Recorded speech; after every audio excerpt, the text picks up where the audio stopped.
அன்பார்ந்த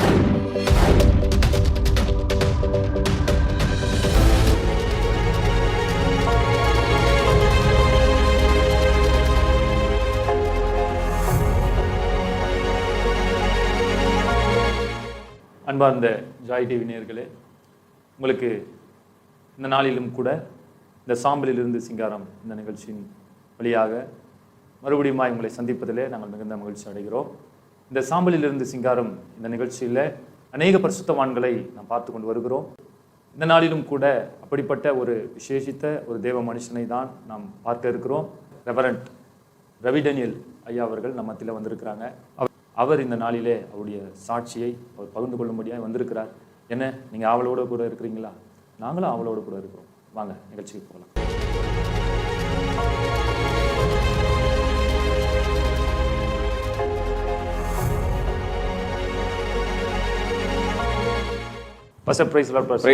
ரொம்ப சந்தோஷம் பாஸ்டர். நீங்கள் இந்த சாம்பலிலிருந்து சிங்காரம் இந்த நிகழ்ச்சிக்கு நீங்கள் வந்திருக்கிறது.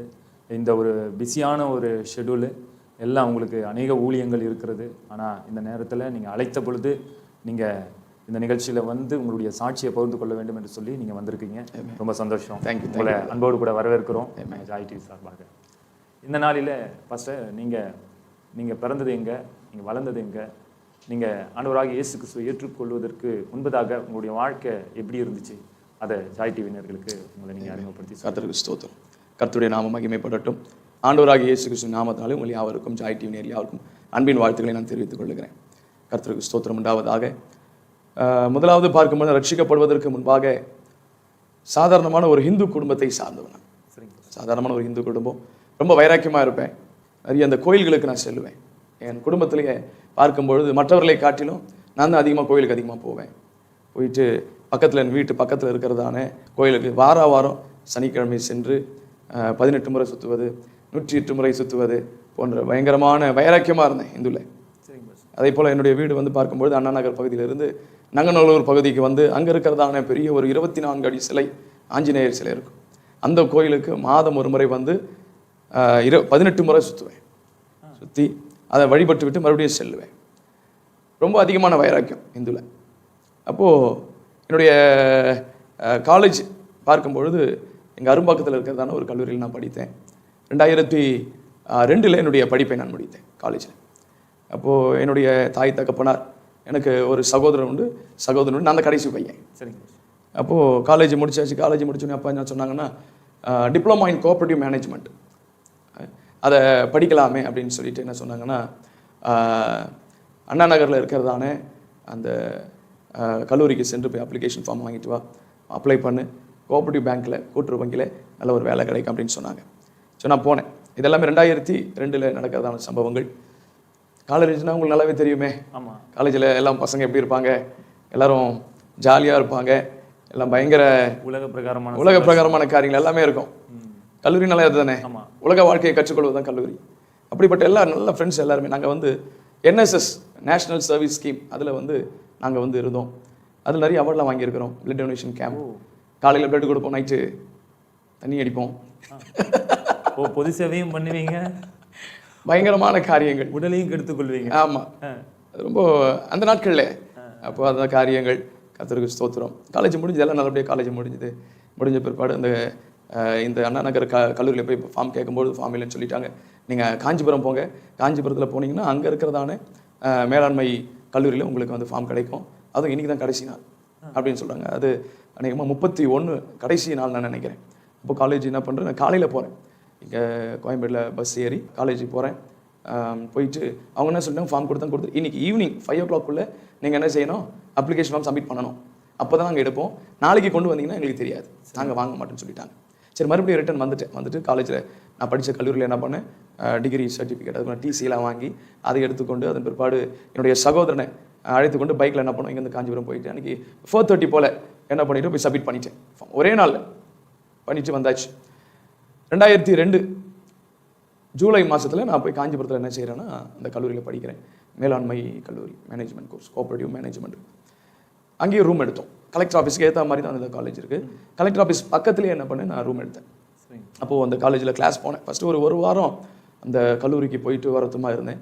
அப்புறம் அங்கேயே ரூம் பார்த்துடலாம், ரொம்ப டெய்லி கஷ்டமாக இருக்குது அப்படின்னு சொல்லிட்டு அங்கே போயிட்டு என்ன பண்ண ரூம் எடுத்தேன். அப்போது ரூம் எடுக்கும்போது கூட வந்த ஒரு படிக்கிற ஒரு மாணவர் என்ன பண்ணாருன்னா, ரூம் எடுக்கிறீங்களான்னு நான் கேட்டேன். ஆமாம் நீங்கள் எடுக்கிறீங்களான்னு கேட்டார். அவர் வந்து சென்னையை சேர்ந்தவர், தரமணியை சேர்ந்தவர். அப்போது சரி 2 பேரும் சேர்ந்து எடுக்கலாமே, அதுக்கு மேலே ஆட்கள் வேண்டாம் அப்படின்னு சொல்லிட்டு நம்ம 2 பேரும் என்ன பண்ணோம், ரூம் பார்த்தோம். ரூம் பார்த்துட்டு அட்வான்ஸ் கொடுத்து வாரமான வெள்ளிக்கிழமையில் நான் காலேஜ் முடிச்சு நான் சென்னை வந்துடுவேன். அதுக்கப்புறம் மண்டே என்ன பண்ணும், காலையில் இங்கேருந்து கிளம்பி கொண்டு கிளாஸுக்கு போய்டும். கிளாஸ் வந்து மதியம் 2:15 மணிக்கு தான் கிளாஸ்.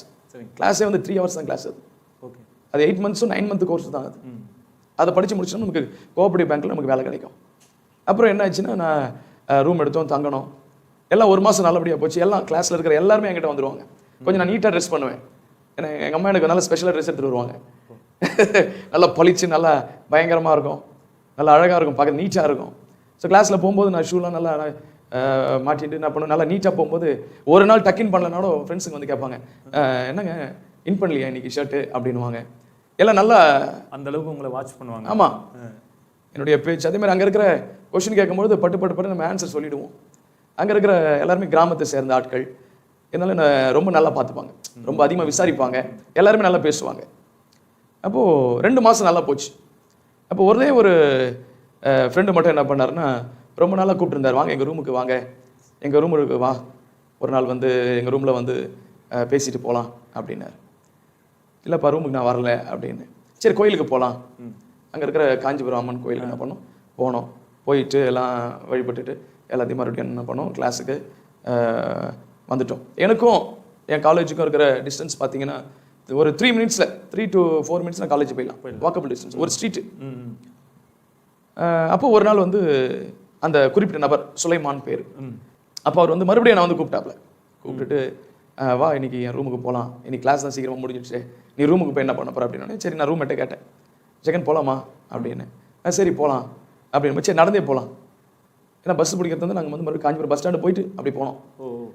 1/2 மணி நேரம் உள்ள நடந்து போகிறது, அந்த ஊர் உள்ளே அப்படி நடந்து போயிடலாம். அப்போ நடந்து போயிட்டு என்ன பண்ணோம், அங்கே ஒரு கல்யாண சத்திரம் இருந்தது. அதில் இவர் ரூம் எடுத்து தங்கியிருந்தாங்க. ஒரு 4-5 பேர் இருப்பாங்க. எல்லாருமே சென்னையில் ஒரு 4-5 பேர். இந்த சுலைமான் அவர் வந்து ரெட்டில்ஸ் படிக்க வந்தார். அப்போது அவர் ரூமுக்கு அழைச்சிட்டு போனார். எல்லாம் வந்து உட்காந்தோம், பேசணும். எனக்கு அப்போ 23 வயசு, 2002. அப்போது எல்லோரும் உட்காந்து பேசிகிட்டே இருக்கும்போது எனக்கு படபடப்பு வந்தது. படபடப்பு ரொம்ப அதிகமான உடனே நான் ரூம்மேட்டை கூப்பிட்டேன், ஜெகன் வா கொஞ்சம் பாத்ரூம் போயிட்டு வரலாம். என்ன ஆச்சுன்னு கேட்டான். வா போயிட்டு வரலாம் அப்படின்னு சொல்லிட்டு அப்புறம் பாத்ரூம் போகும்போது, பாத்ரூம் போகல, இவனை கூப்பிட்டு போனேன். போயிட்டு ஏதோ படபடப்பாக இருக்கு எனக்கு, ஏதோ நல்ல விஷயமா எனக்கு தெரியல, ஏதாவது ஒன்று ஆச்சுன்னா ரூமுக்கு மட்டும் என்னை கூப்பிட்டு போயிடு அப்படின்னு. என்னடா ஆச்சு அப்படின்னா, இல்லை எனக்கு ஏதோ ஒரு பாதகமாக இருக்கிற மாதிரி தெரியுது அப்படின்னு. ஒரு சிம்டம்ஸ். ஆமாம், படபடப்பு, ஒரு மாதிரி திகில் இருந்ததுன்னா எப்படி இருக்கும் பாருங்க, இணை புரியாத ஒரு. ஆமாம். அப்புறம் வந்து என்ன பண்ணிட்டோம், உட்காந்துட்டோம் ரூமில். மறுபடியும் வந்து உட்காரும்போது இந்த சுலைமான் என்ன பண்ணானுங்கன்னா, கூட ஒரு மடி மேலே ஒரு இன்னொரு ஃப்ரெண்டை படுக்க வச்சுக்கிட்டான். குங்குமத்தை நெத்தியில் வச்சுருந்தான். ஃபஸ்ட்டு பார்க்கும்போது குங்குமம்லாம் எதுவுமே இல்லை. எங்கள் கூட தான் வந்து உட்காந்தாரு, எல்லாம் பேசிட்டு இருந்தோம், குங்குமத்தை கேஷுவலாகவே இருந்தோம். எனக்கு படபடப்பு வந்த பிற்பாடு தான் நான் ஃப்ரெண்டை கூப்பிட்டு என்ன பண்ணேன், நான் பாத்ரூம் போனேன்.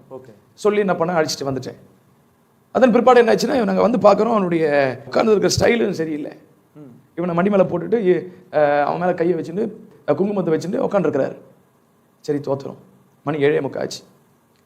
நான் என்ன பண்ணேன், டைம் சொன்னேன், 8 மணிக்கு நான் இங்கேருந்து கிளம்பிடுறேன்டா அப்படின்னு. உடனே சுலைமான் கேட்டான், என்ன டைம்லாம் வைக்கிறேன் அப்படின்னா. இல்லைடா நான் வெளியில் வந்தால் எப்பயாவது டைம் வைக்கிறது என்னுடைய பழக்கம், நான் 8 மணிக்கு நான் கிளம்பிடுறேன், ஒரு 15 minutes இருக்குது, என்ன செய்வோம் அப்படின்னும்பொழுது சீட்டு விளையாடுவோம் அப்படின்னு. அப்போது சீட்டு என்ன பண்ணோம், விளையாடணும். விளையாடிட்டே இருக்கும்பொழுது என்னுடைய ஆவி அவன் பிடிச்சி இழுக்கிறான். கண்ட்ரோல் பண்ணுறது. ஆமாம், அது என்ன சொல்கிறதுன்னா ஹிப்னாட்டிசம் இல்லைங்களா, மெரிசம் ஹிப்னாட்டிசம் வரும் பாருங்க, ஒருத்தரை கவர்வது. அப்போது என் ஆவியை போட்டு அவன் போட்டு இழுக்கிறான். எனக்கு க்ளீனாக தெரிஞ்சிடுச்சு, எனக்கு உங்களை கண்ட்ரோல் பண்ணுற விஷயம். இப்போ இந்த சம்பவம் நடக்கிறதுக்கு முன்பாக நாங்கள் பேசணும் சில விஷயங்கள். எதற்காக இந்த ஊருக்கு வந்தான் அப்படின்னு அவன் சொன்னான் சுலைமான். அதை நான் சொல்லிடுறேன், ஏன்னா அதுதான் முக்கியமான காரியமே. சரிங்க சார்.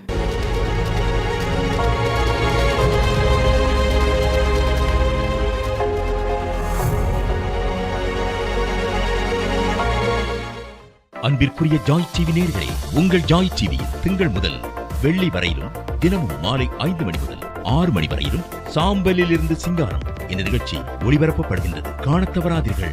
மற்றவர்களையும் காணச் சொல்லுங்கள்.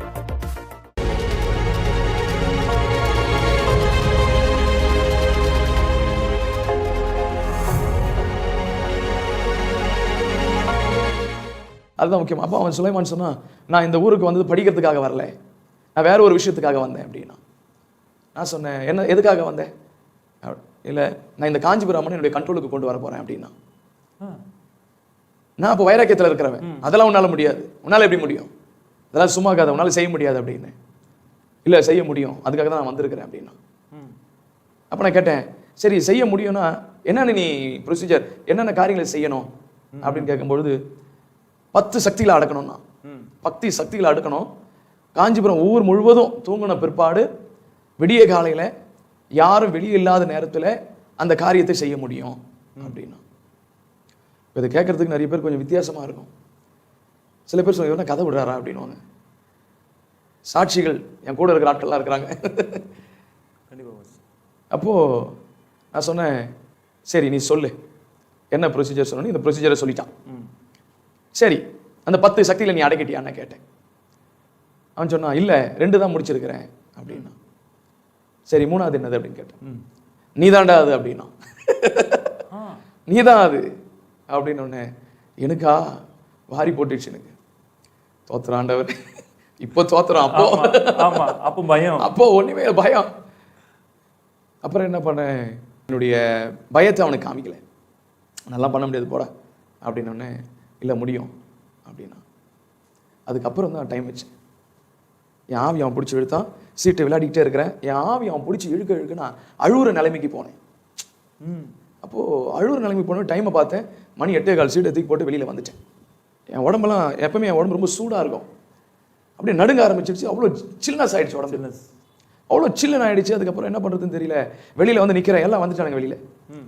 வெளியில் வந்த உடனே கேட்டாங்க. அவனை பார்த்து ஒரே ஒரு கேள்வி கேட்டேன், என்னை நீ பிடிச்சியான்னு கேட்டேன். என்னடா பேசுகிற, எனக்கு புரியல அப்படின்னு. என்னை உன் கண்ட்ரோல் நீ கொண்டு வந்தியா அப்படின்னு கேட்டேன். இல்லைடா, உன்னை பிடிச்ச ஒரு முறை தான் பிடிக்க முடியும், உன்னை விட்டால் பிடிக்கவே முடியாது அப்படின்னா. இந்த ஒரு வார்த்தை சொன்னான் அவன். உன்னை பிடிச்சா ஒரு முறை பிடிக்க முடியும், உன்னை விட்டால் பிடிக்கவே முடியாது அப்படின்னா. அப்போது அந்த நேரத்தில் இவனை எப்படியாவது ஓட விடணும். ஸ்டூடெண்ட் ஆச்சு நானே. இவனை எப்படியாச்சும் ஓட விடணும் இவனை அப்படின்னும் பொழுது என் ஃப்ரெண்ட்ஸ் எல்லாம் இங்கே இருக்கானுங்க சென்னையில். ஆனால் அந்த நேரத்தில் என் மனசில் வந்தது என்னென்னா, ரூமுக்கு போய் பைபிளை படி. இதுதான் ஃபஸ்ட்டு ஆண்டவர் என் கூட பேசின உணர்த்தின நேரம் அதுதான். ஆனால் இதுக்கு முன்னாடி உங்களுக்கு ஆண்டவராக இயேசு கிறிஸ்துவை பற்றி தெரியுங்களா? யாராவது சொல்லி? என்னுடைய அத்தை சொல்லுவாங்க. வாக்குவாதம் பண்ணுவேன், பயங்கரமாக வாக்குவாதம் பண்ணுவேன். அப்போ வந்து அவங்க இயேசு பற்றி பேசினா கூட நான் என்ன செய்வேன், நான் எதுவுமே முக்கியத்துவம் கொடுக்கவும் மாட்டேன், பேசவும் மாட்டேன். ஏன்னா எங்கள் குடும்பத்திலேயே அவங்க தான் முதல்ல ரட்சிக்குவோம். எங்கள் பாட்டி ரட்சிக்கப்பட்டவங்க. நான் சென்னையில் தான் பிறந்தேன், சென்னையில் தான் வளர்ந்தது. என்னுடைய அம்மாவுடைய ஊர் வந்து மதுராந்தகம் பக்கத்தில் பாக்கம். அங்கே போவோம். அம்மாவுடைய அம்மா வந்து என்னுடைய பாட்டி வந்து நான் முருகன் தான் கூப்பிடுவாங்க. என்ன முருகன் தான் கூப்பிடுவாங்க. அப்புறம் சென்னையில் என்னுடைய அப்பா வழி வருகிறதா நான் பாட்டி என்ன பண்ணாங்கன்னா, அவங்க தான் ஃபஸ்ட்டு ஆண்டவராக இயேசு கிறிஸ்துவை ஏற்றுக்கொண்டாங்க. அதன் பிற்பாடு என்னுடைய அத்தை அவங்க ஏற்றுக்கொண்டாங்க. அப்போது நாங்கள் ரிலேஷன் தான் நான் பேசுவோம். அப்போ இயேசுவை பற்றி சொல்லுவாங்க. அப்போ நான் சொல்லுவேன், உன் ஆண்டவர் என்கிட்ட வந்து பேசட்டும், அதுக்கப்புறம் நான் ஏற்றுக்கொள்கிறேன். முழுக்கமாக பேசுவேன். ஆமாம், ரொம்ப இந்துவில் வைராக்கியமாக இருக்கிற ஆள். அப்படிப்பட்ட ஆள்கிட்ட வந்து நீ இயேசுவை பற்றி பேசுனா நான் ஒத்துப்பனா? அந்த சம்பவங்கள்லாம் நடந்து முடிஞ்ச பிற்பாடு சரி நான் என்ன பண்ணுறேன், இவனை எப்படியாச்சும் ஓட விடணும், இன்னைக்கு நைட்டு என்ன பண்ணுறதுன்னு தெரியல அப்படின்னு தான் ரூமுக்கு போய் பைபிளை படி. இதுதான் பிரதர் எனக்கு வந்தது என் மனசில். ஆண்டவர் ரூமுக்கு போய் பைபிளை படி, வேறு எதுவுமே கிடையாது. ஆனால் பைபிள் அங்கே பைபிள் இல்லையே. ரூமுக்கு போய் பைபிளை படி. சரிங்களா? அப்படியா, சரி. என்ன பண்ணேன், எதுவுமே யோசிக்கல. சரிடா நான் கிளம்புறேன். அப்போ இதெல்லாம் பேசுறதுக்கு முன்னாடி கூட நாங்கள் ஆரம்பத்தில் போய் உட்காரும்பொழுது ரூமில் இருக்கிறவனா ஒவ்வொன்றா சொல்கிறான். அவங்ககிட்ட சுலைமான் கிட்ட ஜாக்கிரதையாக பேசு, அவன் வந்து ஏடா குடம் பிடிச்சவன் அப்படின்னு சொல்லிட்டு. என்ன ஏடா குடம் பிடிச்சவன், அவனுக்கு மந்திரம்லாம் தெரியும், எனக்கு கூட தான் தெரியும், நான் கூட தான் சொல்லியிருக்கிறேன் அப்படின்னு. அப்போ அவன் சொல்கிறான், இல்லைடா இங்கே ஒரு மோகினி சுற்றிட்டு இருந்தது, நான் தான் அதை கட்டி போட்டேன் அப்படின்னா. விநாயகரோட நான் தான் கட்டி போட்டு வச்சிருக்கிறேன்னா. ஏய் என்ன விளையாடுறியா நீ?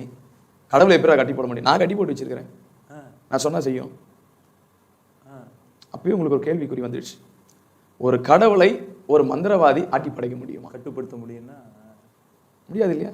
ஆமா. கடவுளை எந்த ஒரு மந்திரவாதியும் கட்டுப்படுத்த முடியாது, ஆட்டி படைக்க முடியாது. ஆனாலும் எல்லாத்தையும் கேட்டுக்கிட்டேன். அவங்ககிட்ட நான் அதுக்கப்புறம் நான் அதிகமாக பேசலை. சரி நம்ம ரூமுக்கு போவோம் அப்படின்னு ஒன்னே என் கூட வர ஆரம்பிச்சிட்டான் அவன். யோசிச்சேன், வர வழியில யோசிக்கிறேன் யார் ரூமில் பைபிள் இருக்குது. ஸோ தாமஸ்னு ஒருத்தர் இருந்தார். அவன் வந்து இந்த பக்கம் பொன்னேரி பக்கம் வீடு, அவரும் வந்து படிச்சிருந்தார். சரி அவன் வீட்டுக்கு போகலாம், அவங்ககிட்ட பைபிள் இருக்கும் அப்படின்னோடனே இவனும் கூட வந்துக்கிட்டே இருக்கிறான். சுலைமானும் கூட வரான். விடுற மாதிரி இல்லை எனக்கு அவன். உங்களை எப்படியாச்சும் பண்ணணும். ஆமா, அவன் கண்ட்ரோல் கொண்டு வந்துடணும்னு சொல்லிட்டு என்ன பண்ணா, ரொம்ப ட்ரை பண்ணான். அப்புறம் நான் என்ன பண்ணேன், சரி அவன் ரூம் தாமஸ் ரூமையும் தாண்டியாச்சு. என்னுடைய காலேஜும் வந்துடுச்சு. என் காலேஜில் இருந்து என் ரூமுக்கு 3 minutes தான். அதுக்கப்புறம் எனக்கு ரொம்ப தாகம் எடுக்க ஆரம்பிச்சிச்சு. சுலைமான் கிட்டே கேட்டேன், சுலைமான் ஒரு கூல்ட்ரிங்க்ஸ் ஒன்று வாங்கு, ரூமுக்கு காசு தரேன். இதில் நடா இருக்குது, நீ கூல்ட்ரிங்க்ஸ் வாங்கி குடிச்சாச்சு. அங்கேருந்து சரி கூல்ட்ரிங்க்ஸ் குடிக்கிற நேரம் அவன் ரூமுக்கு போயிடுவான் அப்படின்னு தான் அப்பவும் கூட இருந்தான். ஸ்தோத்திரம் ஆண்டவரே. அதுக்கப்புறம் என்னாச்சு, சரி இன்னொரு செந்தில்னு ஒருத்தர், பால் செந்தில்னு சொல்லிட்டு ஒரு இன்னொருத்தர் இருக்கலாம் ஃப்ரெண்டு. அவன் ரூமுக்கு போய் அவங்ககிட்ட பைபிள் இருக்கு, அவன் ரூமுக்கு போய் பைபிள் எடுப்போம்னு சொல்லிட்டு என்ன பண்ணோம், சரி நான் அவன் ரூமுக்கு போறேன்டா அப்படின்னு. இல்லை நானும் வரேன் வா. அவனும் வந்தான். ரூமுக்கு போறேன், போய் அங்கே போய் உள்ள உட்கார முடியல. என்னை ஏதோ ஒன்று வந்து அட்டாக் பண்ணுது. அப்போ சரி அவனுடைய புக்ஸ் அவன் கொஞ்சம் நல்லா ஜெபிக்கக்கூடியவன். பால் செந்தில் வைராக்கியமான ஆள், ஆண்டவருக்குள்ள வைராக்கியமான ஆள். ஆமா, சில பேப்பர்ஸ்லாம் வச்சிருப்பான். எடுத்து நான் பண்ண படிச்சுட்டே இருந்தேன். படிக்க ஏதோ ஒன்று இருந்தால் அட்டாக் பண்ற மாதிரியே இருந்தது. என்னடா இங்கேயும் உட்கார முடியல, எழுந்து வந்துட்டேன். வெளியில இருந்துட்டு தெரு ஸ்ட்ரீட் முனைக்கு வந்துட்டோம். இதெல்லாம் எங்க நடக்குது, கலெக்டர் ஆஃபீஸ் மெயின் ரோட்ல நடக்குது. மெயின் ரோட்ல அவன் சிரிச்சான். வெளியில மெயின் ரோடுக்கு வந்துட்டோன்னே சிரிச்சான். சிரிச்சுட்டு ஏதோ ஒன்று வந்து காப்பாத்துது, அது எப்படி காப்பாத்துது நான் பாக்குறேன் அப்படின்னா. ஆண்டவர் எப்படி நடத்துறாரு பாருங்க. அந்த நேரத்தில் நான் சிரிச்சேன். சிரிச்சுட்டு நான் சொன்னேன், அது என்னை காப்பாத்திட்டு தான்டா போகும் அப்படின்னு. அவன் முகம் மாறி போச்சு, முகமே மாறி போச்சு. சரிடா நான் போறேன் போயிட்டான். நான் என்ன பண்ண, மறுபடியும் பால் செந்தில் ரூமுக்கு வந்து பைபிள் எடுத்துக்கிட்டு ஜபேனியை வாங்கிட்டு என் ரூமுக்கு வரேன். அந்த ஸ்ட்ரீட்ல நடந்து வரும்போது ஜெகன் கிட்ட சொல்றேன், என் ரூம் ஆச்சுங்களா, ஜெகன் கிட்ட சொல்றேன், ஜெகன் ரூம்ல சாப்பாடு இருக்கு, நான் இப்போ சாப்பிட மாட்டேன். அப்படி இல்லையா, அது இங்கே கடை இருக்கு, நீ சாப்பிட்டுக்கிறியான்னு கேட்டேன். இல்லை நான் ரூம்ல இருக்க சாப்பாடே சாப்பிட்டுக்கிறேன் அப்படின்னா. ஸோ ரூமுக்கு போறோம். போயிட்டு என்ன பண்றோம், ரைட்ல திரும்பினா எங்க ஸ்ட்ரீட். இந்த ரைட்ல டேர்ன் பண்ணிட்டு என்ன பண்றோம், ஜெகன் என் ரைட் சைட்ல வரான். ஜெகன் நீ இந்த பக்கம் லெஃப்ட் சைட்ல வா அப்படின்னு. ஃபர்ஸ்ட் முதல் அனுபவங்கள் இதெல்லாம் எனக்கு. அப்போ ஜெகன் என்ன பண்ண, என்னடா சொல்ற அப்படின்னா, இல்லை நீ லெஃப்ட் சைட்ல வா அப்படின்னு. அதுக்கப்புறம் லெஃப்ட் சைட்ல வந்து ஏற்ற மாதிரி ஒருத்தர் சைக்கிளில் வந்தார். வந்துட்டு இருந்தவர் திடீர்னு கீழே விழுந்தார். ஜெகன் கேட்குற என்ன ஆச்சு அப்படின்னா, நீ திரும்பிலாம் பார்க்காத, என் கூட வந்துகிட்டே இரு. ஜெகன் இத்தனையும் கிறிஸ்டியன், கிறிஸ்டியன். அவனுக்கு ஒன்றும் புரியல, என்ன நடக்குதுன்னு புரியல. பேர் கிறிஸ்தவர் அவர். அப்போ ரூமுக்கு வந்துட்டோம். ரூமுக்கு வந்துட்டு பிற்பாடு என்ன பண்ணு, நான் சொன்னேன், ஜெகன் எனக்கு பைபிள் என்ன படிக்கணும்னு தெரியாது, என்ன ஏது படிக்கணும்னு எனக்கு தெரியாது. நான் என்ன பண்ணுறேன், ரூமுக்கு வந்துட்டு ஜபனை வச்சுக்கிறேன், ஆஞ்சநேயர் குங்குமத்தை வச்சுக்கிறேன், தண்ணியெல்லாம் தெளிச்சிட்டேன், வந்து உட்காந்துட்டு பைபிள் இப்போ என்ன படிக்கணும் எடுத்து கொடுன்றேன் ஜெகன் கிட்ட. அப்போது ஜெகன் சங்கீதம் 119 எடுத்து கொடுக்குறாரு. படிச்சுட்டே இருக்கிறேன். என்னடா ஆச்சு உனக்கு, உன் கடவுளை பற்றி குறை சொன்ன, அங்கே பாருங்க, உன் கடவுளை பற்றி குறை சொன்ன உனக்கு கோவம் வருமா வராதா? இதுக்கு நடுவில் நான் பால் செந்தில் நான் கூப்பிடுறேன். செந்தில் நீ கொஞ்சம் ரூமுக்கு டைம் இருந்தா வா, வந்து ஜோம் பண்ணு, இதை மாதிரி அவன் இதை மாதிரி பண்ணிட்டான் அப்படின்னு. ஆமாம் பால் செந்தில்லாம் சொல்கிறேன்னா, என்னடா பைத்தியக்கார மாதிரி பேசுகிறேன், அதெல்லாம் நான் ஜெபிக்க முடியாது அப்படின்னு சொல்லிட்டான். என்னால் வர முடியாது ரூமுக்கு. ஏன் உனக்கு நடந்த அப்படி நீ சும்மா இருப்பியா அப்படின்னு. இல்லை நல்லா வரல, நீ வேணா பைபிள் எடுத்துகிட்டு போ அப்படின்னு.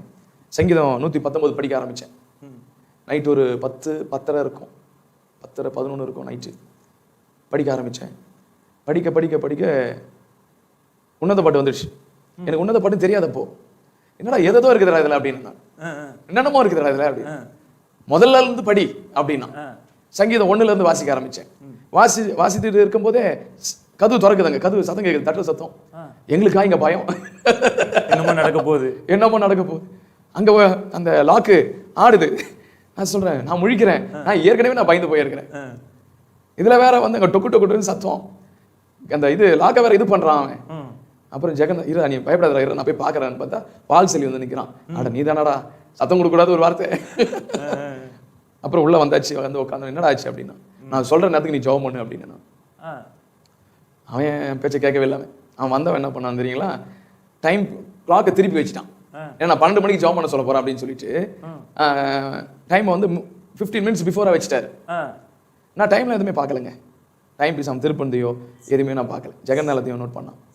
அதுக்கப்புறம் என்ன ஆச்சுங்கன்னா, சங்கீதம் சரளமாக வாசிக்க ஆரம்பித்தேன். ஃபஸ்ட்டு டைம் நான் வாசிக்கிறேன், சத்தமாக வாசிக்கிறேன், எந்த ஸ்பெல்லிங் மிஸ்டேக் இல்லாமல் வாசிக்கிறேன். இவனுக்கு 2 பேரும் கிறிஸ்டியன் ஆட்கள், 2 பேரும் முடிச்சு பார்க்குறானுங்க. 2 பேரும் பேசிக்கிறேன். என்ன பேசிக்கிறான்னா தெரியுங்களா, நான் ஃபஸ்ட் டைம் பைபிளை வாசிக்கிறான், இவ்வளோ வந்து தெளிவா சத்தமா எந்த மிஸ்டேக்கும் இல்லாமல் கரெக்டாக வாசிக்கிறானே அவன். பேசுகிறானுங்க 2 பேரும். பால் செந்தில் வந்து கொஞ்சம் ஜாப் பண்ணா. நான் பயங்கர ஃபாஸ்ட்டாக வாசிச்சு சங்கீதம் நான் வாசிக்க வாசிக்க வாசிக்க வாசிக்க வெளியில் மின்னலும் இடியும் பயங்கரமாக வர ஆரம்பிச்சு. பயங்கரமாக வர ஆரம்பிச்சு. இடி சத்தம் அந்த அளவுக்கு சத்தம் அதிகமாக இருந்தது. மின்னலுடைய வெளிச்சம் வந்து எங்கள் ரூமில் வருது. அந்த அளவுக்கு வேகமாக இருந்தது. 2 பேருமே என்னடா இன்னைக்கு இடியில் பயங்கரமாக இருக்குது, வெளிச்சம் மின்னலாம் பயங்கரமாக இருக்குது அப்படின்னு.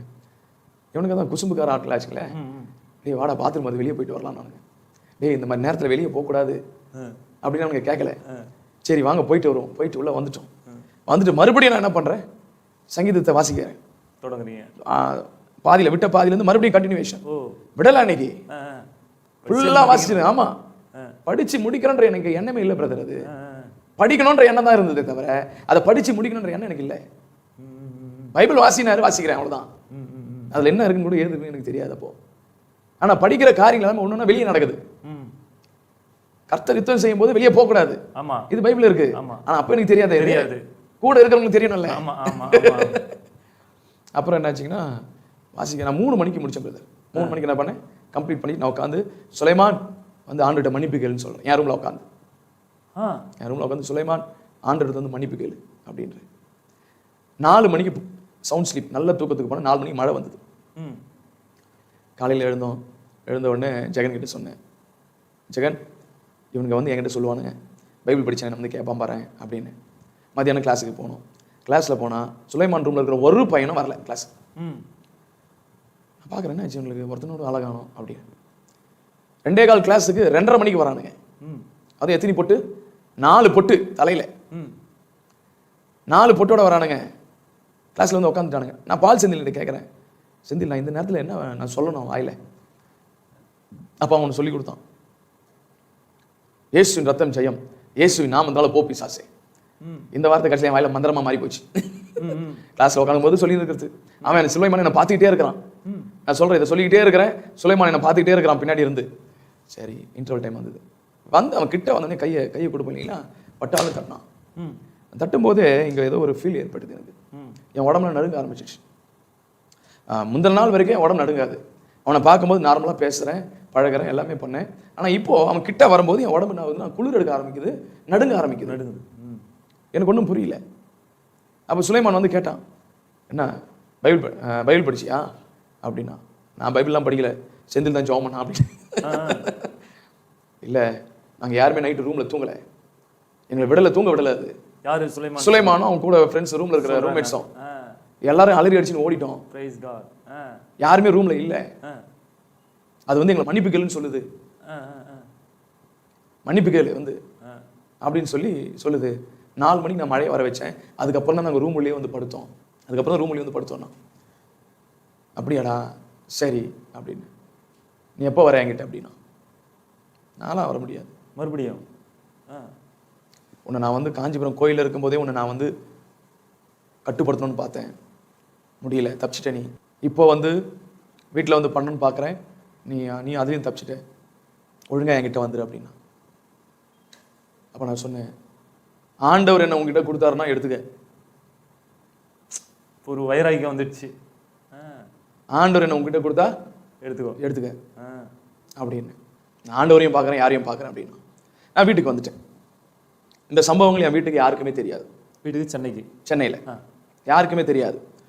அந்த கூல் ட்ரிங்க்ஸ் குடிச்சு பார்த்தீங்களா கடையில் என்ன, அப்போ என்னுடைய அத்தைக்கு நான் ஃபோன் பண்ணுறேன். ஏன்னா அவங்க இங்கே ஜெபம் பண்ணுவாங்க, கிறிஸ்தவர்களாக இருக்கு. ஆமாம், அவங்க ஃபோன் கிடைக்கல. பக்கத்து வீட்டில் இருக்கிறவங்க சொன்னேன், இது மாதிரி நான் பண்ணியிருக்கேன்னு சொல்லுங்கள், ஜெபம் பண்ண சொன்னேன்னு சொல்லுங்கள் அப்படின்னு. அவங்க பீச்சில் இருக்கிற மீட்டிங்கு போயிருக்கிறாங்க, எனக்கு தெரியாது. அதுக்கப்புறம் நான் என்ன செய்துட்டேன், ஊருக்கு கிளம்பி நான் வரேன். வீட்டுக்கு வந்துட்டு எங்கள் அம்மாகிட்ட நான் பேசும்பொழுது அவன் அனுப்பிட்டான் ஏவலை. எங்கள் அம்மா கிட்ட பேச முடியல. பேசிக்கிட்டே இப்படி தான் பேசிக்கிட்டே இருக்கும்போது திடீர்னு ஏதோ ஒன்று வந்து என்னை வந்து அட்டாக் பண்ண வருது. அப்புறம் நான் எங்கள் அம்மா கிட்ட சொன்னேன், மறுபடியும் இங்கே அனுப்பிட்டாமா அவன். நான் உடனே நான் அத்தை வீட்டுக்கு போகிறேன். என்ன பண்ணேன், ஜப்பானியெல்லாம் தலையில் தேய்ச்சிக்கிட்டு எங்கள் அண்ணனை கூப்பிட்டேன், வண்டி எடுத்து போகலாம், என்னை அங்கே விட்டுடு அப்படின்னு. அங்கே போனோம், அங்கே வயசு பொண்ணு இருக்குது, அத்தை பொண்ணு, வீட்டில் எப்படி தங்க வைக்கிறது, அது ஒரு பிரச்சனை. அதுக்கப்புறம் அங்கேருந்து என்ன போனோம், எங்கள் பாட்டி வீட்டுக்கு போனோம். பெண் பார்க்க பாட்டி வீட்டுக்கு போயிட்டு அங்கே அவங்க இல்லை, சரி நீ வா நம்ம வீட்டிலே படுத்துக்கப்பா அப்படிங்க. வர வழியிலே வெள்ளையாக ஒரு உருவம் நின்றுட்டு இருக்குது பிரதர். வெள்ளையாக ஒரு உருவம் நின்று இருக்குது ஒரு வீட்டு வாசல்ல. நான் அதை கிராஸ் பண்ணுறேன், பயங்கர அனல் அடிக்குது. கிராஸ் பண்ணி வந்துட்டேன். அத்தைக்கிட்ட கேட்டேன், அங்கே ஒரு உருவம் நின்று இருந்தது பார்த்தியா அப்படின்னு சொல்லி. நான் பார்த்தேன் அப்படின்னா ஏதோ என்னை சமாளிக்கிறதுக்கு அவங்க சொல்கிறாங்க. அதுக்கப்புறம் என்ன பண்ணாங்க, மறுநாள் என்னை ஒரு இடத்துக்கு ஜெபத்துக்கு அழைச்சிட்டு போனாங்க. ஃபஸ்ட்டு ப்ரேயர் மீட்டிங் போகிறேன். ஒரு சகோதரி அவங்க எனக்காக ஜெபம் பண்ணாங்க. ஜெபம் பண்ண சொன்னப்பா நீ அங்கே போகாத, நீ போனால் உன் உயிருக்கு ஆபத்து அப்படின்னாங்க. அப்படியா? அப்புறம் இன்னொரு ஜெப கொடுத்து கூப்பிட்டு போனாங்க. அந்த பாஸ்டர் என்ன சொன்னார், தம்பி நீங்கள் அங்கே போக வேண்டாம், போனீங்கன்னா உங்கள் உயிருக்கு ஆபத்து அப்படின்னாங்க. அப்போது ஒரு மாதம் ஆச்சு. அப்போ என்னாச்சுங்கன்னா ஓரளவுக்கு நான் நார்மல் ஆகிட்டேன். சரி, ஒரு மாதம் காலேஜ் லீவ் போட்டுட்டேன். காலேஜ் ரொம்ப நாள் லீவ் போட முடியாது. லீவ் போட்டோம்னா கிளாஸ் எப்படி தூக்கிடுவாங்க, அவ்வளோதான், டிஸ்கண்டினியூ பண்ணிடுவாங்க. அதனால் நான் என்ன செய்தேன்னா மறுபடியும் இங்கே சர்ச்சுக்கு போக ஆரம்பிச்சிட்டேன். சர்ச்சுக்கு போக ஆரம்பித்தோன்னே எனக்கு சரியான ஒரு பிடி இல்லை. போகிற சர்ச் எனக்கு சரியான ஒரு ஸ்பிரிட்டு இருக்கிற மாதிரி தெரியல. காஞ்சிபுரத்துக்கு போனேன். காஞ்சிபுரத்துக்கு போன பிற்பாடு மறுபடியும் கிளாஸுக்கு போகலாம் அப்படின்னும்பொழுது அப்போ அங்கே ஒரு பாஸ்டர் எனக்கு பால் செந்தில் இன்ட்ரடியூஸ் பண்ணி வச்சான். அவர் போகிற சர்ச்சுக்கா? அவர் வந்து காஞ்சிபுரத்தில் அவருடைய சர்ச்சுக்கு போனார், அந்த பாஸ்டருடைய சர்ச்சுக்கு. அவர் வந்து பாஸ்டர் ஓய் வர்கீஸ். நல்ல விசுவாசம்னா என்னன்னு அவரை பார்க்கலாம். அந்த அளவுக்கு நல்ல அருமையான ஒரு வல்லமையான ஒரு ஊழியக்காரர். சரிங்க. அப்போது அவர் அதாவது காஞ்சிபுரத்தில் அந்த முனையில் நின்னாலே அவர் வீடு மட்டும்தான் இருக்கும். அப்போது சுற்றி முள்ளுக்காடு தான். இப்போ போய் பார்த்தீங்கன்னா அவர் வீடு தெரியாது, சுற்றி வீடு வந்துடுச்சு. இப்போ நான் போனேன் பாஸ்டர்கிட்ட பேசும்போது பாஸ்டர் சொன்னார், தம்பி நீ அதெல்லாம் குறித்து பயப்படாத, நல்லா பார்த்துங்க, மற்ற ஊழியக்காரர் சொன்னதுக்கும் தேவ மனுஷன் சொல்கிறதுக்கும் வித்தியாசத்தை பாருங்க. தம்பி நீ வந்து அவங்க சொல்கிறதெல்லாம் பார்த்து பயப்படாத, நீ இங்கே முழங்கால் படிட்டு ஜெபிக்கணும், அவன் எங்கே உனக்கு மந்திரம் பண்ணணும், நீ பண்ணுற ஜபத்தை அவன் அலைரேஷன் ஓடணும்னாரு. யார் சொல்லி கூட பார்த்த மாதிரி, நீ பண்ணுற ஜபத்தில் அவன் அலறி அடிச்சுன்னு ஓடணும், நீ ஜெபம் பண்ண, ஆண்டவர் பெரியவர். நல்ல ஒரு முறையும் அவர்கிட்ட போகும்போது நல்ல விசுவாசமான சாட்சிகளை சொல்லுவார், நம்ம விசுவாசத்தை அப்படி பூஸ்ட் பண்ணி விடுவார், தட்டி எழுப்பு. ஆமாம், அப்படியே வார்த்தையை அதாவது நான் இங்கேருந்து 1.5 மணி நேரம் ட்ராவல் பண்ணி அங்கே போவேன், அவர்கிட்ட பேசுறது என்னமோ ஒரு 45 மினிட்ஸ் தான் பேசுவேன், அதுக்குள்ளேயே பயங்கரமாக என் பேட்டரி சார்ஜ் ஆகிடும்.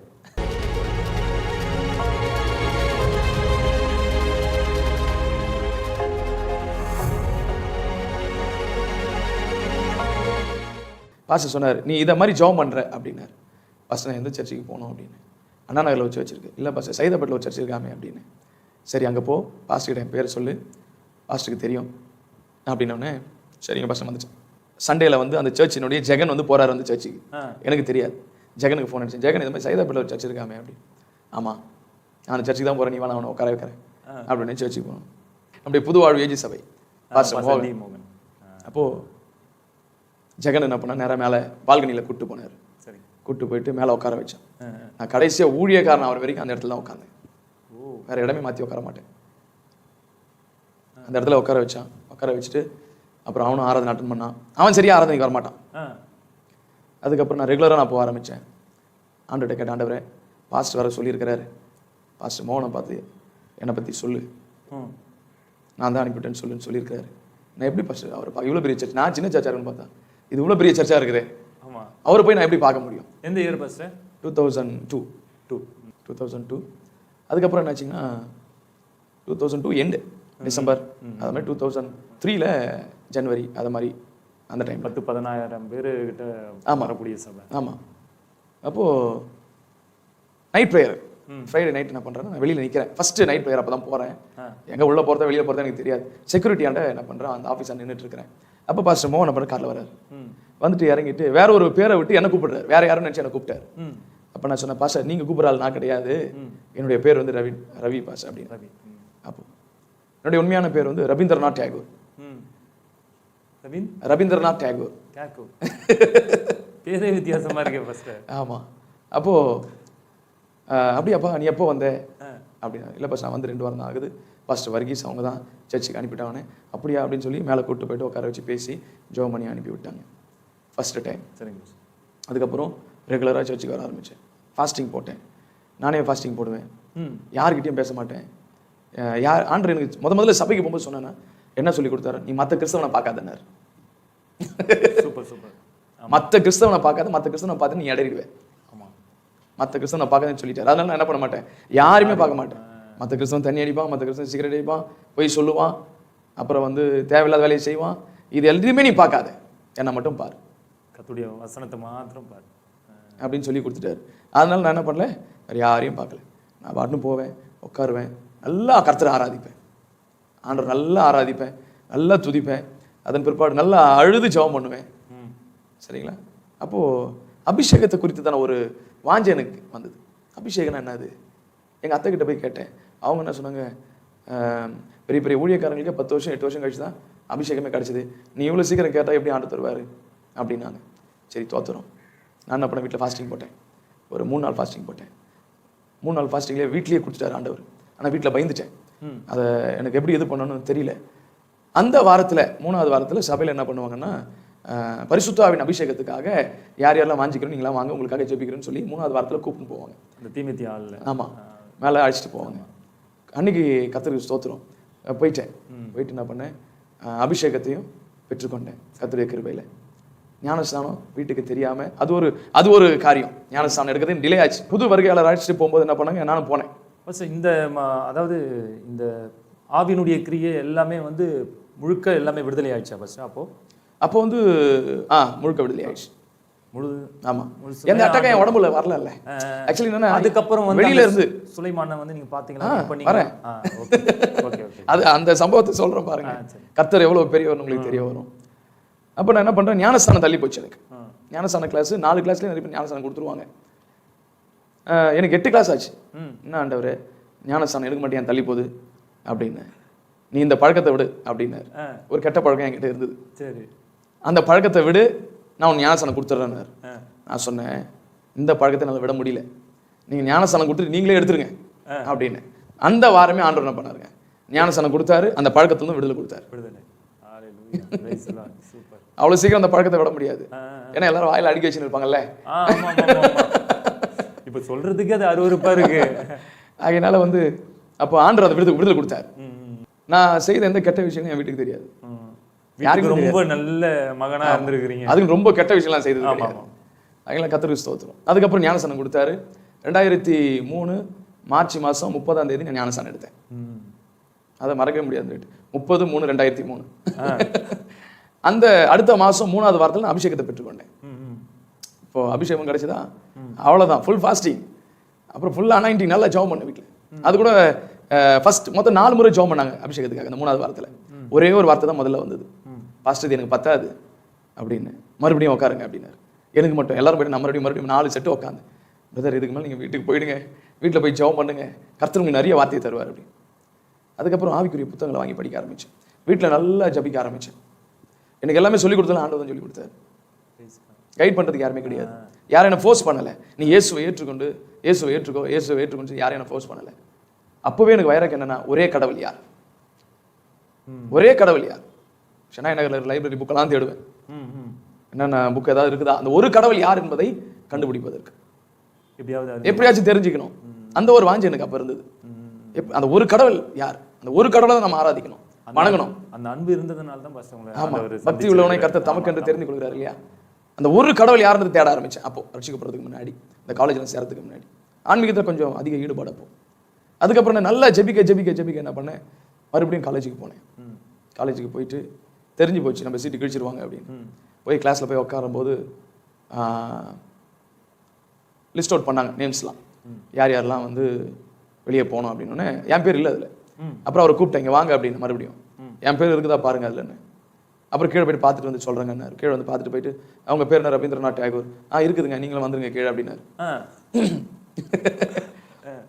அதுக்கப்புறம் போனேன், எப்படிங்க டிசி வாங்கிக்கிறீங்களான்னு கேட்டாங்க. கொடுங்க வாங்கிக்கிறேன், அதுக்கு தான் வந்திருக்கிறேன் அப்படின்னு வாங்கினேன்.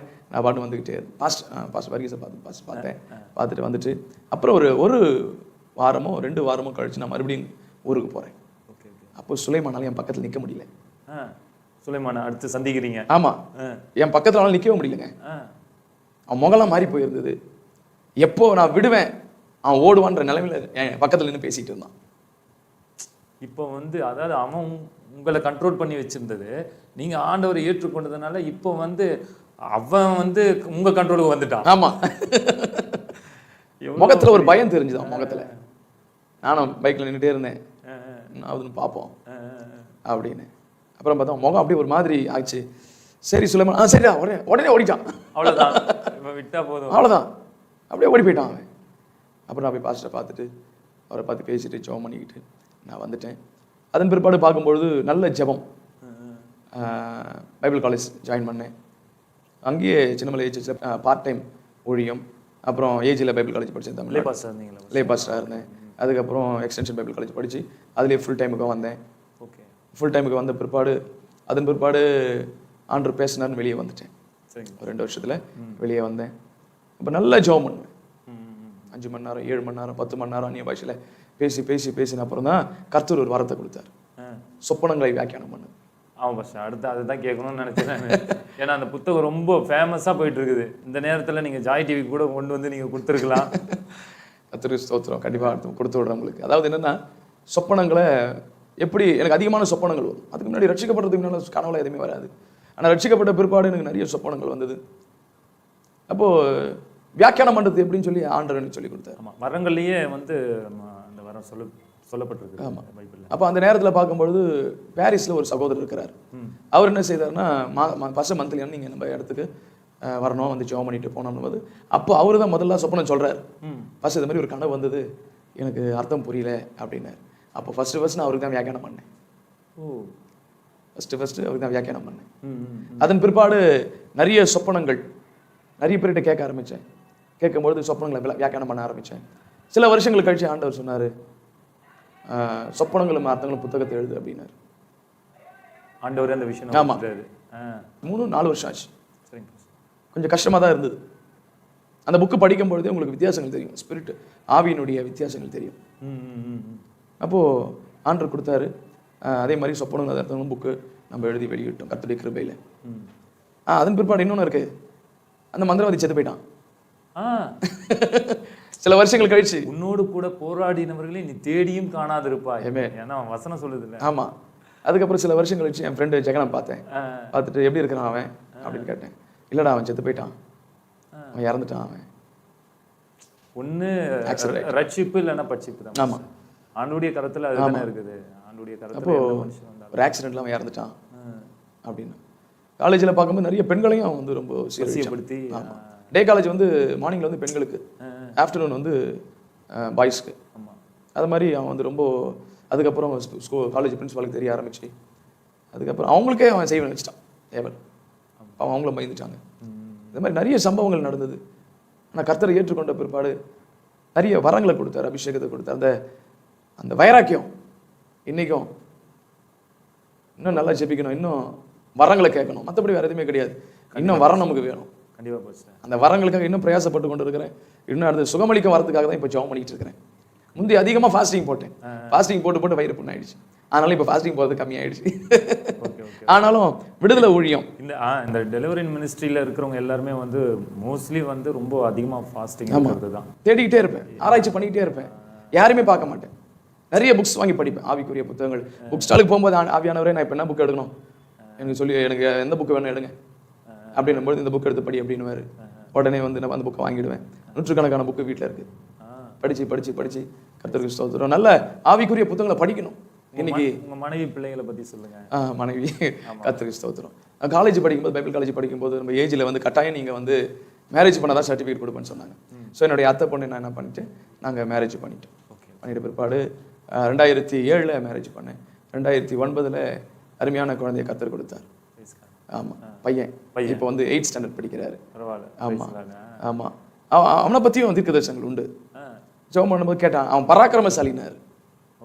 பராக்கிரமசாலிக்கு ஒரே ஒரு பேர் தான் இருந்தது, வாயிலே நுழையல பைபிளில். சரி, பராக்கிரமசாலி கர்த்தருடைய கையில் எப்படி இருப்பான்? கர்த்தரின் வில்லா இருப்பான். கிஷி ஜேசன். அத மாதிரி எல்லாமே வித்தியாசமா இருக்கு. ஆமா, சொப்பனமும் அதன் அர்த்தங்களும்னு புத்தகம் இருக்கு. உங்களுடைய பேர்லயும் ஒரு வித்தியாசம் இருக்குது. உங்க மகனுடைய பேர்லயும் ஒரு வித்தியாசம் இருக்கு. ஆமாம்.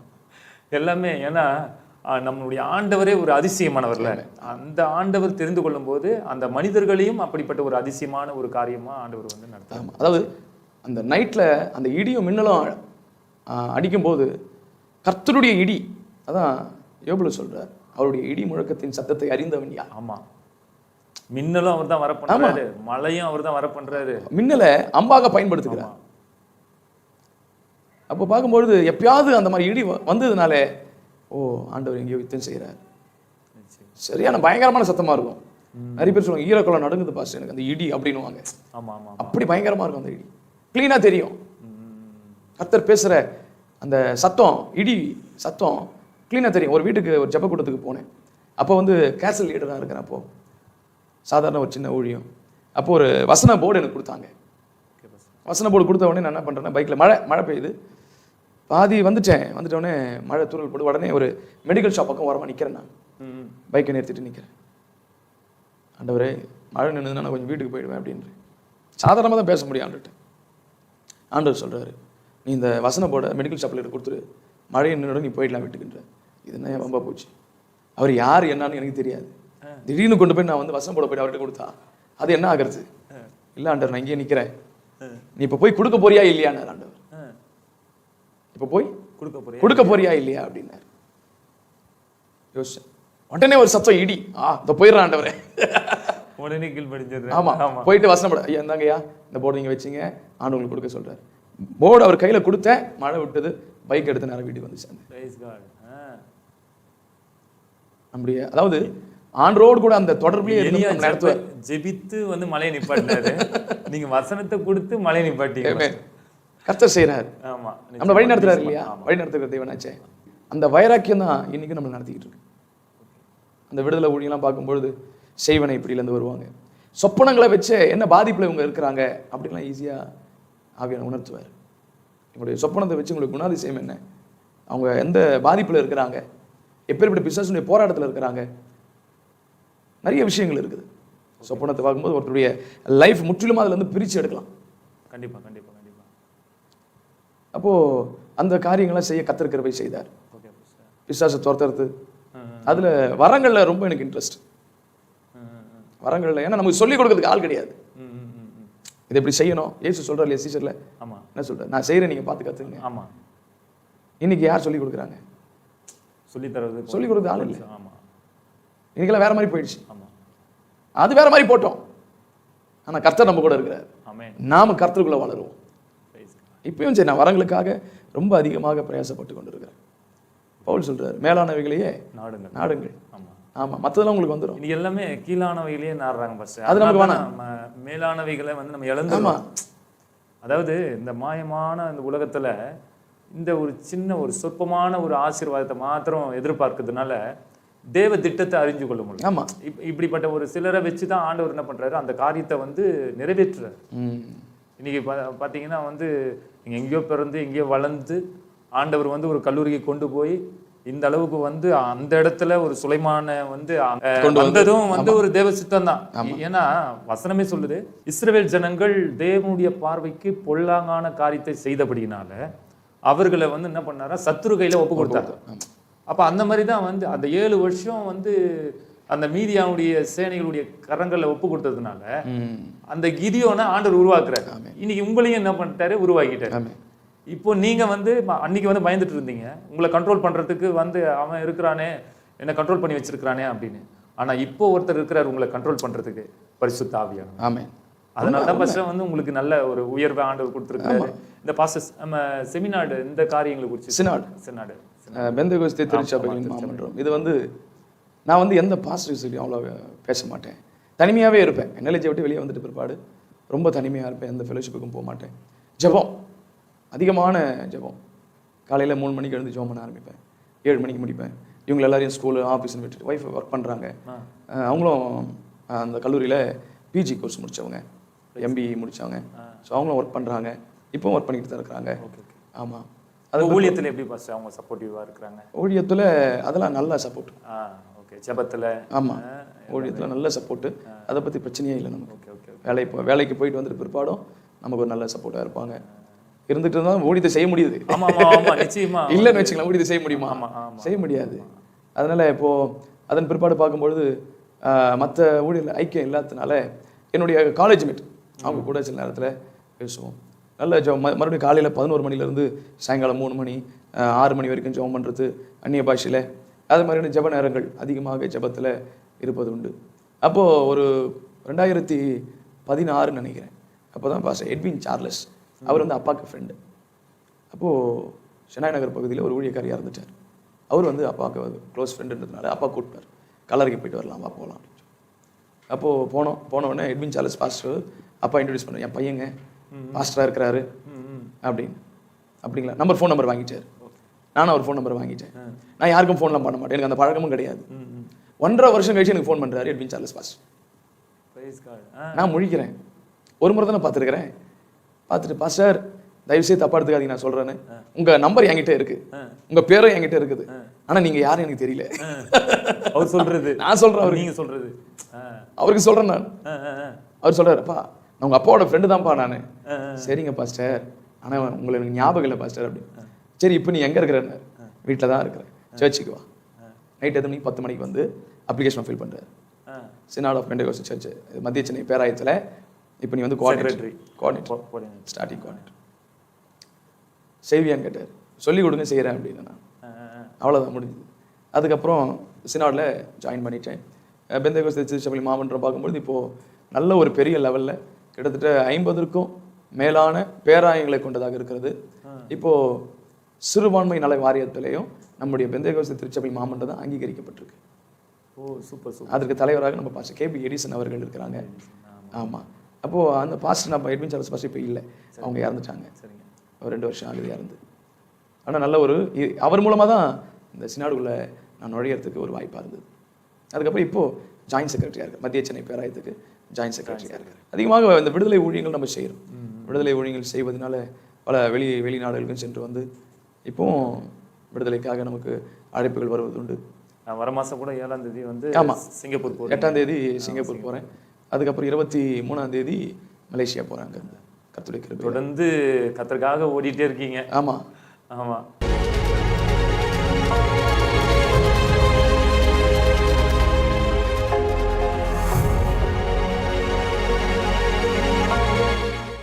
அன்பிற்குரிய ஜாய் டிவி நேயர்களே, உங்கள் ஜாய் டிவி திங்கள் முதல் வெள்ளி வரையிலும் தினமும் மாலை 5 மணி முதல் 6 மணி வரையிலும் சாம்பலில் இருந்து சிங்காரம் என்ற நிகழ்ச்சி ஒளிபரப்பப்படுகின்றது. காணத் தவறாதீர்கள், மற்றவர்களையும் காணச் சொல்லுங்கள்.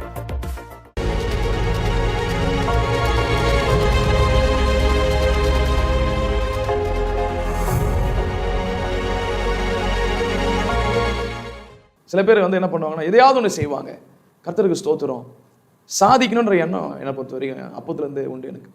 ஏன்னா ஆண்டுக்குள்ளே வந்தாச்சு, ஆண்டவர் எப்பேற்பட்டவர், பயங்கர வல்லமை உள்ளவர். அந்த வல்லமையை நம்ம ருசிக்கணும். பழைய கதையை பேசிட்டு இருக்கக்கூடாது. மற்றவங்களை பற்றி குறை சொல்றது அது தேவையில்லை நமக்கு. ஆமாம், ஆண்டவர் சொல்ற, நீ மற்றவங்கள பார்க்காத, நீ என்னை மட்டும் பாருன்றார். இப்போ கடந்த நாட்களாகவே இந்த சுகமளிக்கும் வரங்கள் மேலே ரொம்ப அதிக பார், பயங்கர பார். ஜெபம் பண்ணிகிட்டே இருக்கிறேன். இப்போ எதையாவது ஒன்று சாதிக்கணும், எதையாவது ஒன்று செய்யணும் கர்த்தருக்காக. ஆவியில சொல்றேன், உலகத்தரமான ஆவியில செய்யணும். ஏன்னா நமக்கு அடுத்து வர சந்ததி இந்த வரங்கள்னா என்னன்றது தெரிஞ்சுக்கணும். புரியுதுங்களா? இன்னைக்கு நைஜீரியாவில் பார்க்குறோம், வெளிநாடுகளில் பார்க்குறோம், பயங்கரமான அற்புதங்கள் நடக்குது. அது ஃபேக் பண்றாங்க, ஃபேக்காக பண்ணட்டும். ஆனால் உண்மையான தாசர்கள் இருக்கிறாங்களே. ஆமாம், தமிழ்நாட்டில் கூட உண்மையான தாசர்கள் அதிகமாக இருக்கிறாங்க. தான் வந்து இன்னைக்கு இருக்கிறாங்க. ஆனால் கர்த்தருக்குள்ள மரித்தவர்களும் வந்து நிறைய அற்புத அடையாளங்களை செய்திருக்கிறாங்க. ஆமாம், அதன் மூலமாக தானே நம்மலாம் வந்து ரட்சிப்புக்குள்ள வந்த காரணமே. ஆனால் இந்த வரங்களை பார்க்கும்பொழுது இதை சொல்லிக் கொடுக்கலையே. வரங்கள் அப்படியே அடிபட்டு போச்சு. வரங்களை யாரும் விரும்பலை. நல்ல தீர்க்கதரிசி இப்பவும் இருக்கிறாங்க, ட்ரைனிங் கொடுக்குறாங்க, 10 நாள் கேம்ப்லாம் போடுறாங்க. அந்த வரங்களை எப்படியாச்சும் ஆக்டிவேட் பண்ணி விடணும். ஆமாம், அது நமக்குள்ளே இருக்குது. ஆமாம், ஒரு சுத்தாமி எப்போ வந்தாரோ நமக்கு அந்த வரங்கள் இருக்குது. என்ன பண்ணுவோம், அதை நம்ம கொழுந்து விட்டு எரிய செய்யணும், அனல் மூட்டி எழுப்பி விடுன்றாரு இல்லையா? சிலர் அதை தான் செஞ்சாரு. ஆமா, பவுல் அதை தான் செஞ்சாரு. அதுதான் அந்த வைராக்கியம், கிறிஸ்துவுக்குள்ள இருக்கிற வைராக்கியம். என்ன, என் நாமத்தினாலே வியாதியை சுஸ்தமாக்கி, பிணியாளிகளை குணமாக்கி, மரித்தோரை எழுப்புவீர்கள். இயேசு நம்ம மேல நம்பிக்கை வச்சிருக்கிறாருல்ல, அந்த நம்பிக்கைக்கு பாத்திரமா நம்ம நடக்கணும். அதனாலதான் அந்த அளவுக்கு நம்முடைய ஜெபங்களை, அதாவது இன்னைக்கு எனக்கு சொல்லி கொடுத்தாரு ஆண்டவர் சொன்னது என்னன்னா, நீ எந்த அளவுக்கு ஜெபிக்கிறியோ, ஆண்டவனுக்கு சொல்லி கொடுத்தது, நீ ஒரு காரியத்தை செய்கிற அளவுக்கு என்ன வேணும்னா உனக்கு அபிஷேகம் இருக்கணும், வல்லமை இருக்கணும். ஏன் இன்னைக்கு வந்து கையை வச்சா போக மாட்டுது, ஏன் சுகமாகலை அப்படின்னா, அதை சுகப்படுத்தக்கூடிய அளவுக்கு உனக்கு பலன் இல்லை, அந்த ஜெபம் இல்லை. புரியுதுங்களா? மந்திரவாதியை பார்த்து ஏன் நீ கிறிஸ்தவம் பயப்படுறான்? கிறிஸ்தவர்லேயே வராங்க, பாஸ்டர் எங்களுக்கு செய்வனை வச்சுட்டாங்க, ஜெபம் இல்லை. அன்னைக்கு வந்து குறி கேட்கறது, இந்த மாதிரிலாம் வந்து அஞ்சகம் பார்க்கறது எல்லாமே, அதெல்லாம் பார்க்கறதெல்லாம் வந்து பைபிளே இருக்குது, இப்படிலாம் இருக்குது அப்படின்ட்டு. அதாவது அன்னைக்கு எனக்கு யாருமே சொல்லல, கால நேரத்துக்கு ஏற்றது போலதான் வந்து ஆண்டவர் வந்து சந்திரனை படைத்தார்னு சொல்லிட்டு வந்து நம்ம சங்கீதத்துல வாசிக்கிறோம். அப்ப அந்த கால சூழ்நிலைகளுக்கு ஏற்றது போலவே ஆண்டவர் வந்து இன்னைக்கு ஒவ்வொரு காரியத்தையும் உண்டாக்கி வச்சிருக்கிறார். ஆனா மனுஷன் அதை பயன்படுத்துறது, அதாவது என்னன்னா, அன்னைக்கு வந்து எனக்கு வந்து யாருமே நீ போய் பைபிளை படி, நீ வந்து இப்படி ஜெபம் பண்ணு, இப்படி ஜெபம் பண்ண உனக்கு இதுவாயிடும் அப்படின்னு சொல்லி நான் அந்த குறிப்பிட்ட ஆபத்தான நேரத்தில் இருக்கும்போது எனக்கு யாருமே சொல்லிக் கொடுக்கலையே. அந்த சூழ்நிலை ஆண்டு உணர்த்துல போய் பைபிளை படி, எப்பேற்பட்ட மந்திரவாதி இருந்தாலும் கர்த்தர் துரத்துவார். நிச்சயம். இன்னைக்கு அந்த வைராக்கியம் எங்க இருக்குது ஜனங்கிட்ட? ரொம்ப சந்தோஷம் பாஸ்டர், நம்ம நிகழ்ச்சியுடைய முடிகிற நேரத்துக்கு நம்ம வந்துட்டோம். ஸ்தோத்திரம். என்ன நேயர்களே, இந்த நாளில அருமையான பாஸ்டர் ரவி டேனியல் அவர்களுடைய சாட்சியை நீங்க இவ்வளோ நேரம் நீங்க கேட்டுட்டு இருந்தீங்க. நம்மளும் அப்படியே மலைச்சு போய் நின்றுட்டோம். ஏன்னா இப்படிலாம் ஒரு சூழ்நிலை இருக்குமா, நடக்குமா, இதெல்லாம் வந்து இயேசு கிறிஸ்துவால விடுதலையாக்க முடியுமா அப்படின்னு நீங்க நினைக்கிறீங்க? நிச்சயமா முடியும். ஏன்னா வேத வசனம் சொல்லுகிறது, நான் உன்னை அதிசயங்களை காண பண்ணுவேன் என்று சொல்லுகிற நம்முடைய அருமை ரட்சகராகிய இயேசு கிறிஸ்து நம்மோடு கூட இருக்கிறார். உங்களை அதிசயங்களை நிச்சயமா காண பண்ணுவார். தேவ பிள்ளைகளை, இன்னைக்கு பாருங்க, ஒரு கல்லூரிக்கு அவர் சென்ற பொழுது அவருடைய கல்லூரி படிப்பை முடிக்க வேண்டும் என்று சொல்லி எவ்வளோ பிரயாசப்பட்டு ஒரு கனவோடு கூட போயிருப்பார்.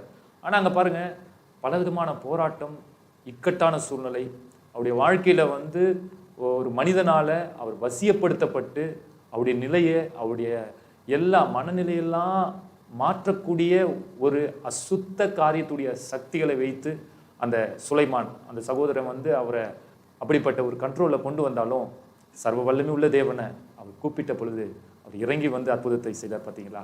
இன்றைக்கும் பாருங்க, இயேசு கிறிஸ்து நமக்காக தான் இந்த மனுக்குலத்தின் பாவத்திற்காக, சாபத்திற்காக, பிசாசின் பிடியில் இருக்கிறவர்களுக்காக அவர் இந்த மனுக்குலத்தில் மனிதனாய் பிறந்தார். அவர் நன்மை செய்கிறவராக சுற்றி திருந்தார். தேவ பிள்ளைகளை, இந்த நிகழ்ச்சியை பார்க்குற உங்களுடைய வாழ்க்கையிலும் ஒருவேளை இப்படிப்பட்ட சத்ருடைய போராட்டமாக இருக்கலாம், பில்லி சுனிய கட்டுகளாக இருக்கலாம், மாந்திரிக செய்வினைகளாக இருக்கலாம், எந்த காரியமாக இருந்தாலும் சரி, இயேசப்பாவுடைய பாதத்துக்கு வந்துருங்க. நிச்சயமா இயேசு மாத்திரம்தான் விடுதலை தர முடியும். ஏன்னா வசனம் சொல்லுகிறது, குமாரன் விடுதலையாக்கினால் மெய்யாகவே விடுதலையாவீர்கள் என்று சொல்லி. இப்பொழுது பாஸ்டர் அவர்கள் உங்களுக்காக, நம்முடைய ஜாய் டிவிக்காக, இதை பார்த்து கொண்டிருக்கிற எல்லா நேயர்களுக்காகவும் ஒரு சிறப்பு பிரார்த்தனையை எடுக்க போகிறாங்க. நீங்கள் இருக்கிற இடத்துல கண்ணை மூடி நீங்கள் ஆண்டவரை நோக்கி பாருங்கள். இப்பொழுது அவர் நமக்காக ஜெபம் செய்வார். ஃபஸ்ட்டு ரொம்ப சந்தோஷம், நீங்கள் இந்த ஜாய் டிவியில் வந்து இந்த சாம்பலிலிருந்து சிங்காரம் இந்த நிகழ்ச்சிக்கு அழைத்த பொழுது எவ்வளோ பிஸியான ஒரு ஷெடியூலு, சொப்பனங்களும் புத்தகங்களும் சொல்லி புத்தகம் எழுதியிருக்கிறீங்க. எங்களுடைய வாழ்த்துக்கள். நிச்சயமாக எங்களுடைய ஜாய் டிவியின் வழியாக அந்த புத்தகத்துடைய காரியங்களை நாங்கள் கொண்டு போகிறோம். தொடர்ந்து உங்களுக்காக நாங்கள் ஜெபிப்போம். உங்களுடைய ஊழியத்தில் நாங்களும் ஒரு உறுதுணையாக இருந்து நம் சேர்ந்து தேவனுடைய ராஜ்யத்தை கட்டுவோம். வானத்துக்கும் பூமிக்கும் ஆண்டாய் இருக்கிற பரலோக பிதாவே, உம்மை ஸ்தோத்தரிக்கிறோம், உம்மை துதிக்கிறோம். நல்ல தேவனே, சாம்பலிலிருந்து சிங்காரம் என்ற இந்த நிகழ்ச்சியை பார்த்து கொண்டு இருக்கிறதான அருமையான தேவ பிள்ளைகளுக்காய் நாங்கள் ஜெபிக்கிறோம். இப்பொழுதும் தேவ பிரசனம் ஒவ்வொரு வீடுகளிலும் இறங்குவதாக. நீர் எத்தனை பெரியவர், நீர் எந்த சூழ்நிலைகளிலும் உதவி செய்ய நீர் வல்லவராய் இருக்கிறீர் என்பதை இந்த சாட்சியின் மூலமாக ஜனங்களுக்கு நீ தெரியப்படுத்தினதற்காக ஸ்தோத்திரம் ஆண்டவரே. ஆபத்து காலத்தில் அவனை என்ன நோக்கி கூப்பிடுவான், நான் அவனுக்கு மறு உத்தரவு அருளுவேன் என்று சொன்னவரே. இப்பொழுதும் இந்த நிகழ்ச்சியை பார்த்து கொண்டிருக்கிறவருடைய வாழ்க்கையிலே, குடும்பங்களிலே, வீடுகளிலே உம்முடைய பலத்த கரம் இறங்குவதாக. அற்புதங்களை செய்வீராக. இருள்கள் நீங்குவதாக, அவிசுவாசங்கள் நீங்குவதாக, பயங்கள் நீங்குவதாக. ஒரு விசுவாசமானது எழும்பட்டும் இயேசுவின் நாமத்தினால்.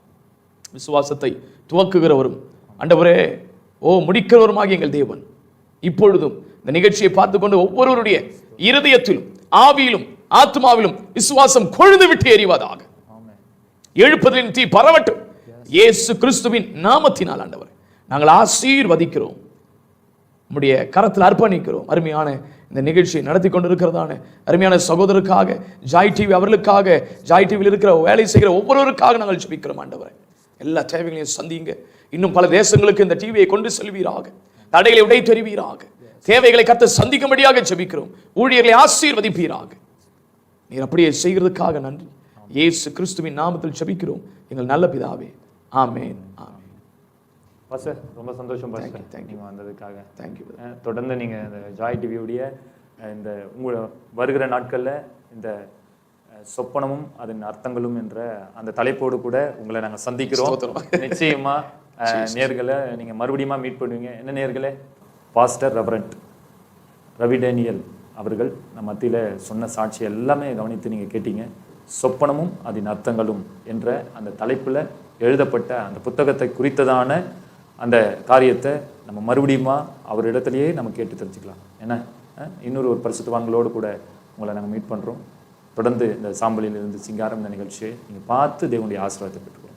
மே காட் பிளஸ் யூ. எங்களோடு நீங்கள் தொடர்பு கொள்ள வேண்டிய எங்களது முகவரி சாம்பலில் இருந்து சிங்காரம், ஜாய் டிவி, சென்னை. தபால் பெட்டி எண் 1, பெரிய கோவலம்பாக்கம், சென்னை 600129. செல்போன் 7397222881 மற்றும் 7397222882.